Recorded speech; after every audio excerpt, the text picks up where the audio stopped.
আজকে কথা বলবো এমন 5টি স্বভাব নিয়ে যা নীরবে আপনার লাইফের প্রোগ্রেসকে শেষ করে দিচ্ছে। চলুন শুরু করা যাক। নাম্বার 1, ইগো বা অহংকার। আমি সব জানি এই চিন্তা মাথা থেকে ঝেড়ে ফেলুন, কারণ ইগো বা অহংকার আপনাকে অন্যের কাছ থেকে কিছু শিখতে বাধাগ্রস্ত করে। নাম্বার 2, এনভি বা অন্যের প্রতি ঈর্ষা। অন্যের সফলতা দেখে ঈর্ষা করা বন্ধ করুন, কারণ এটি আপনার নিজের কাজের প্রতি ফোকাস নষ্ট করে দেয়। নাম্বার 3, অ্যাঙ্গার বা রাগ। মাথা গরম থাকলে আপনি কখনোই পরিস্থিতি পরিষ্কারভাবে বুঝতে পারবেন না, এবং রেগে থাকলে অনেক সময় সহজ সমাধানও চোখের সামনে ঘোলা করে দেয়। সো রাগ পরিহার করুন। নাম্বার 4, ইগনোরেন্স বা অজ্ঞতা। না জানাটা দোষের কিছু নয়, কিন্তু শেখার চেষ্টা না করাটা বোকামি, কারণ অজ্ঞতা সবসময় আপনাকে আপনার লাইফের সেরা সিদ্ধান্তটি নিতে বাধাগ্রস্ত করে। আর সবশেষে নাম্বার 5, ফিয়ার বা ভয়।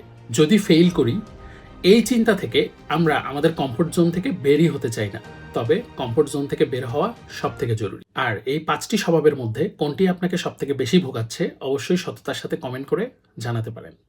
C you in the next video. Till then, by.